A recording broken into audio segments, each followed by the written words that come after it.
Theoretically starting.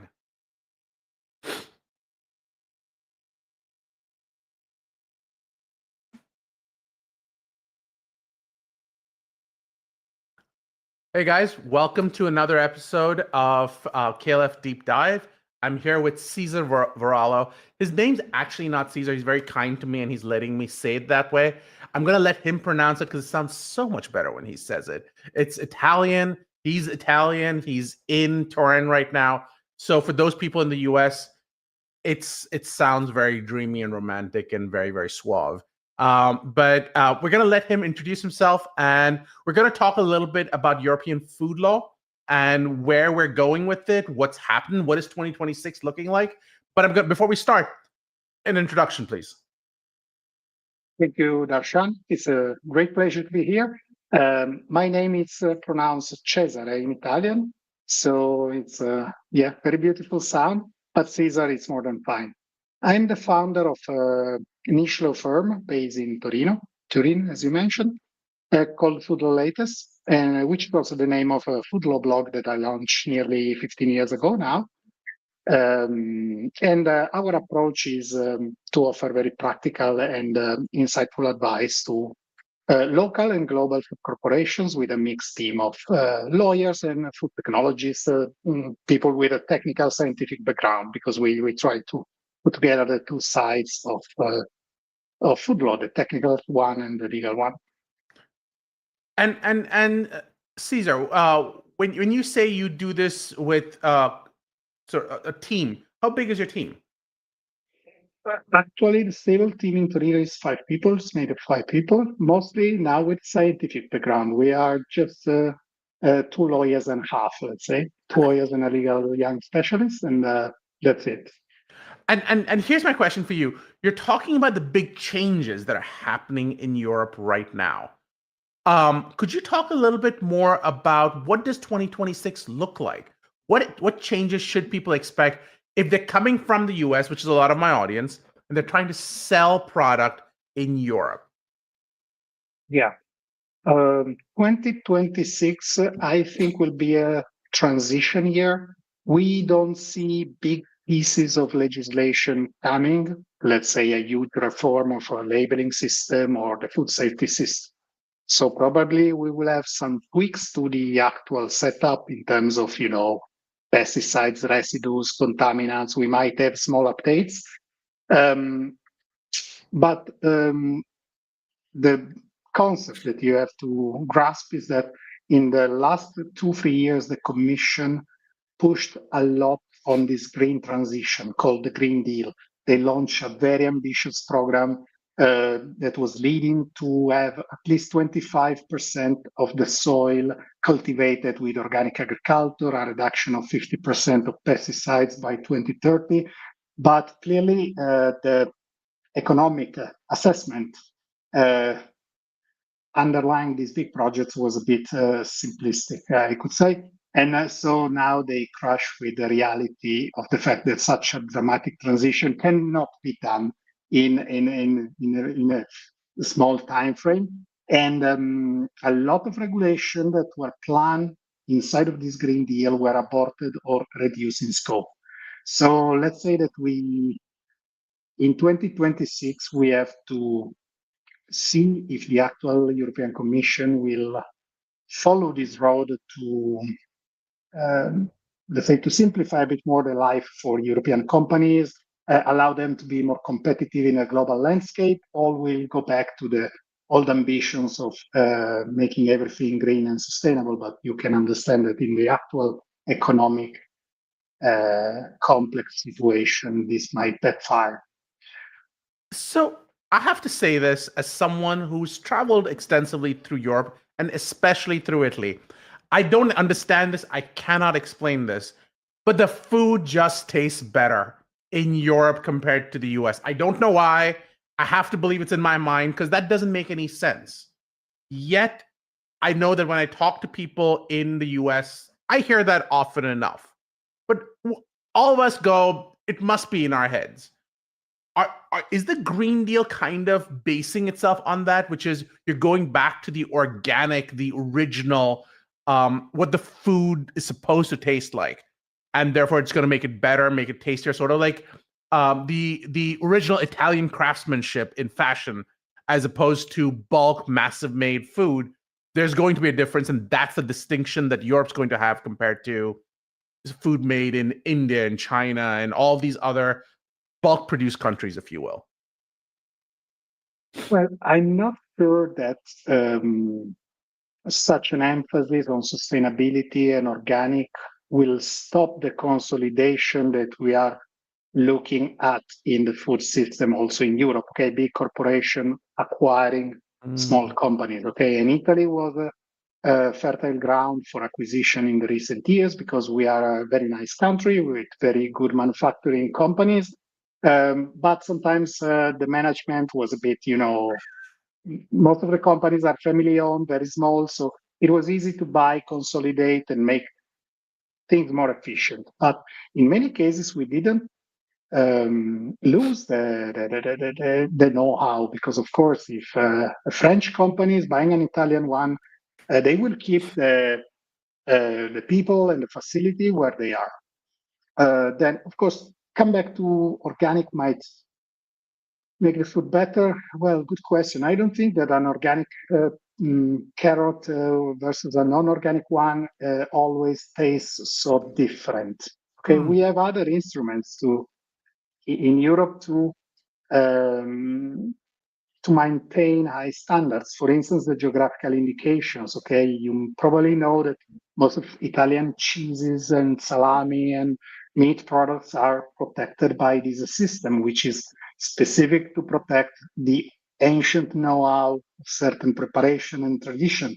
And they are also quite subsidized by the EU with money and programs to develop them. So we have different kind of tools, but food is experience. So maybe you taste it better here because we have beautiful landscapes and monuments. Okay, maybe it's different because you are just in a nice plaza in Rome or Florence or Turin. Who knows? Who knows?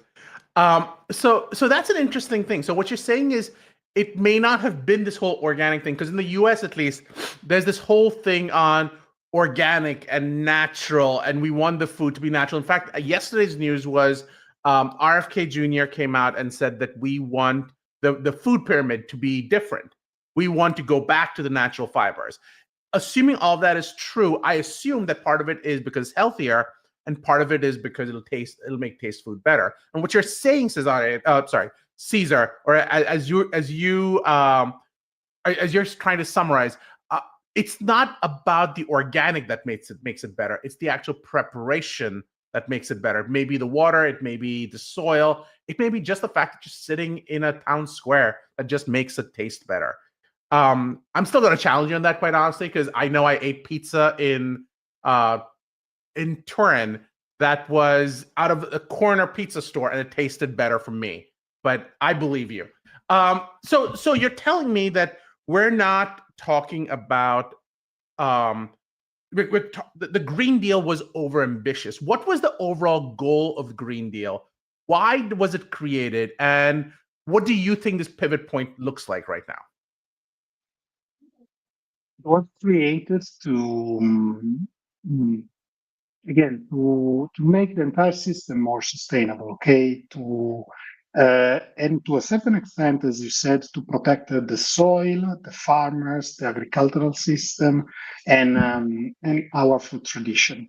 But if you look at the reality, we are already a very sustainable system in Europe. So probably, as you mentioned, it was overambitious.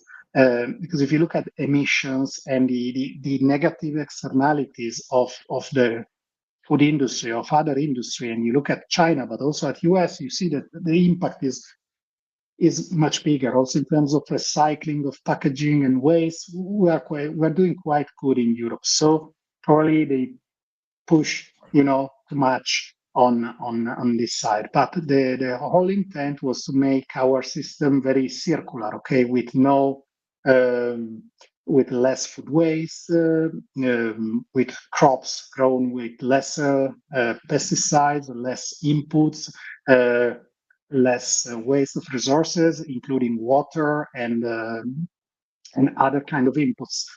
But again, it was a bit overambitious. We have to remember, and you know this also from the US side, that the first pillar of our system is food security, okay, together with food safety. So food will be nutritious and affordable for everybody.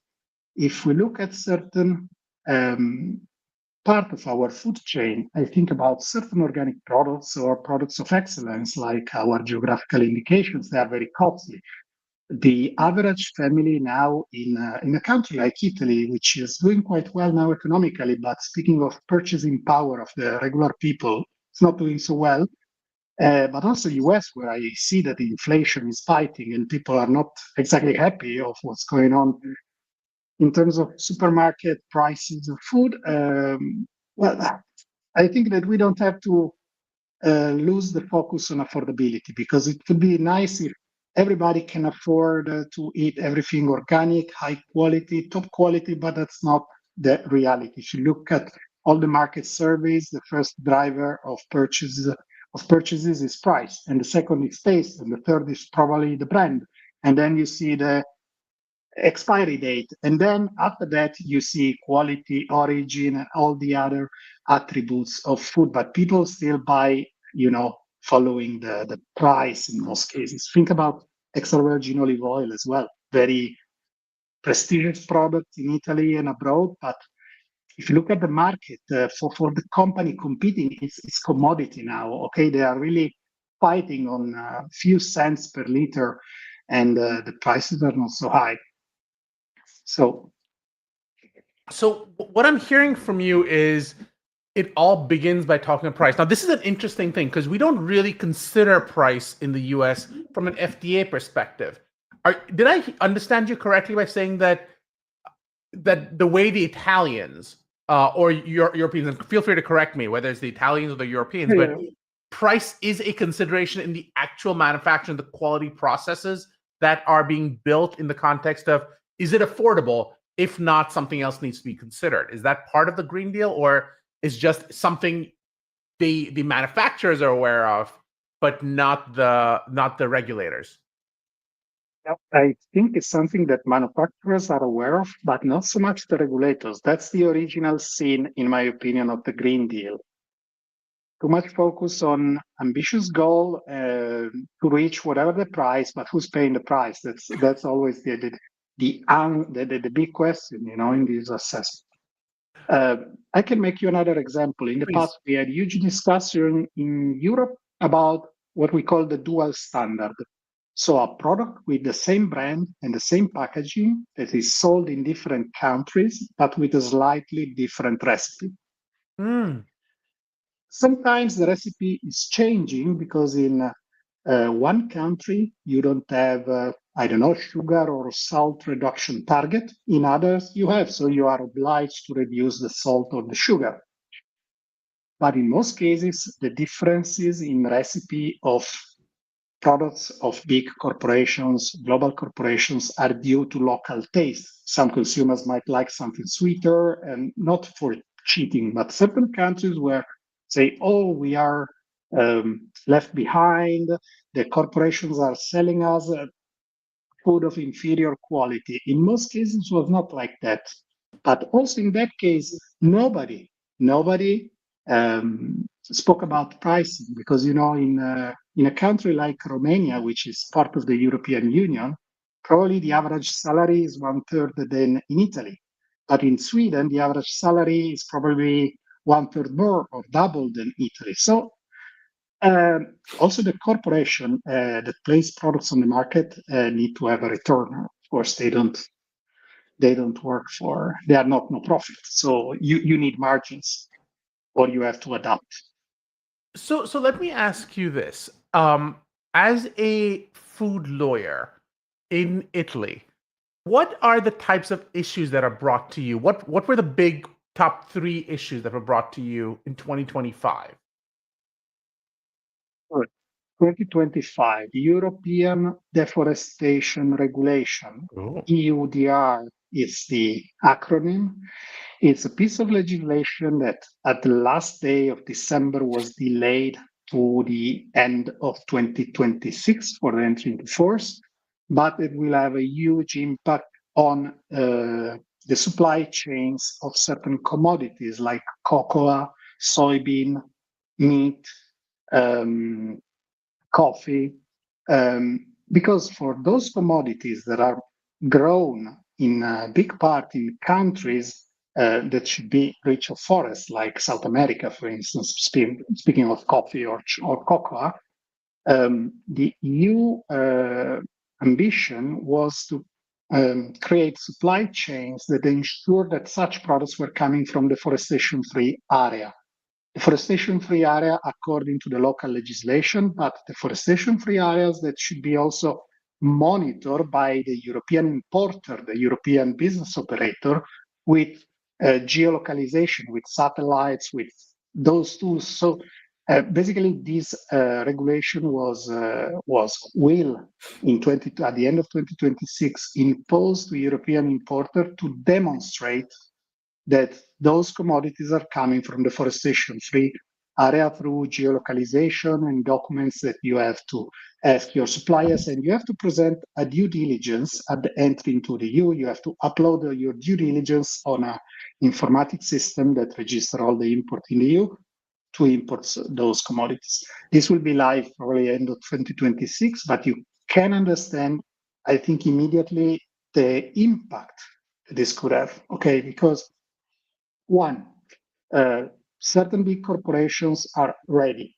Small, medium companies are not and won't be even in 2026. That's my impression. So we might have few channels of entry in Europe of certain strategic commodities like cocoa and coffee that already saw a spike in price of 200, 300% in the last 2 years. So potentially we might assist to speculation in pricing of these raw materials. And then you will have to produce a lot of paper and documents for this due diligence. And all of this might increase the pressure on EU importer, but also local producers, and might also lead, in my humble opinion, to more fraudulent practices in such supply chains, because the costs will increase. The consumers will like to pay the usual price, so you cannot all the time discharge on them the cost. And these obligations will be very, very strict. So this is something to monitor strictly, because what I fear is that many companies in, I don't know, Brazil, Africa, Colombia, whatever, would like more to export to other countries than Europe, than face all such burdens. It's a bit like in US when you got the FESMA and the FSVP. The importer had to start to request a lot of documents to foreign importer, and someone said, "Oh, whatever, I'll send to Russia, to China. I don't care." Right. To Brazil, why I have to ship to US or to Canada? It's even more easy to Canada if I find a buyer. Right. But I think what advantage sometimes you have is Europe or US gives you margins that you may not have in China or some of the other places. But is the margin worth the headache is the question, and you're right. So one is the deforestation EUDR and how that plays itself out. What was the other big thing you're seeing you kind of dealt with a lot in 2025?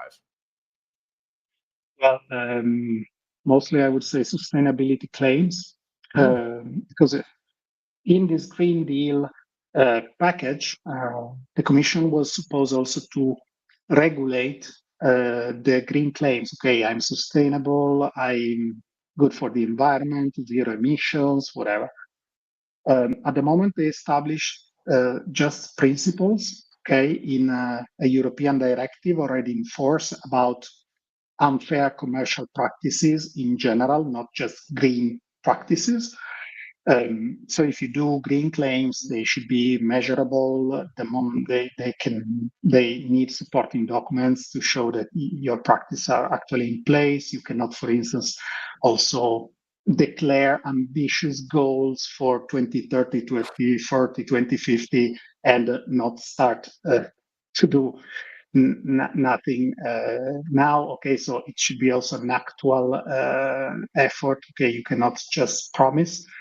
And such kind of principles. You have the FTC guidance in the US, which use most of the principles as well.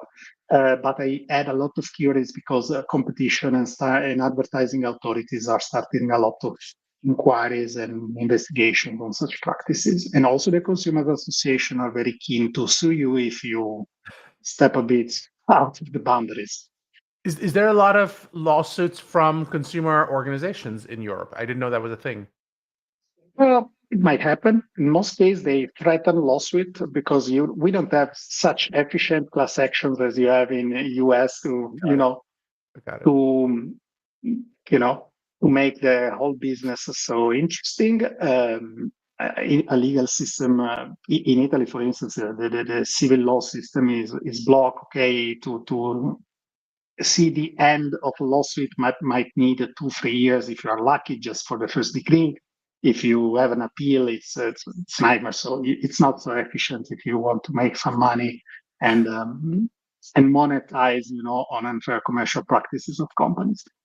But there are, and they send letters. They warn you. Okay, we think that your practices are not so in line with the European directives. If you don't change or engage at least in a discussion, we can, we can send a dossier to the competent authorities, and they will decide what to do. That's usually the approach.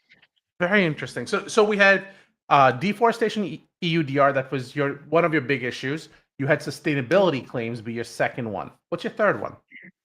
The third one, I would say it's a bit more subtle, but what I'm seeing, it's, increasing amount of food safety issues and food recalls compared to, the pre-COVID era, let's say. And I think that the situation in our supply chains is not bad. Okay, Europe is a super safe system. We cannot complain. Okay, compared to most of the Western Eastern world. Okay, we are fine. But I saw an increase also in the official data of the rapid alert system of the European Commission of the food safety issues, food recalls, and sometimes including also big companies or problems that are quite nasty. Like the same strain of Listeria that stay in the facility for years. You had such cases also in the US, or sometimes they sleep on things that should not happen. Okay, to big corporation. This suggests that that they are a bit squeezed in terms of resources, and everything that happened from COVID until now put a lot of pressure on manufacturers. So my perception is that sometimes they struggle. I don't know if it's just an economic factor or also a cultural factor, because food safety is culture before anything else. Food fraud prevention, even more, it's culture. Okay, if you don't have that kind of culture, if you don't raise the hand when you see a problem, and you don't intervene, okay. So I'm going to ask you this overall question, Cesar, because you've been very, very kind with your time. If people want to reach you, how can people reach you to ask questions, to learn a little bit more, to use your services? I would say that LinkedIn is the main channel because I'm quite active there, and we receive many inquiries from LinkedIn. You can find all my personal email and all my contacts, or otherwise on foodlawlatest.com, which is our blog. And that's it. Okay, our services are mostly including food labeling services, food recall assistance, import requirements if you are from US. So happy to help. And your target audiences would generally be food manufacturers. Is that correct, or is there more? Oh, we assist a very broad spectrum of stakeholders. We have mostly manufacturers, yes, but also retailers, online marketplaces, Some also, let's say, agency that work mostly on branding, advertising, and so they come to us with new projects. And so in more than 60 countries now, we have some clients in US, mostly Northern Europe, UK, Italy, Switzerland. So it's a very lively practice. Okay, we have a lot to do here. Well, congratulations on all your success. Thank you again for coming on. Pleasure having you, and I look forward to having you on again. Yeah, it was a pleasure, Bertrand. Thank you. Thank you.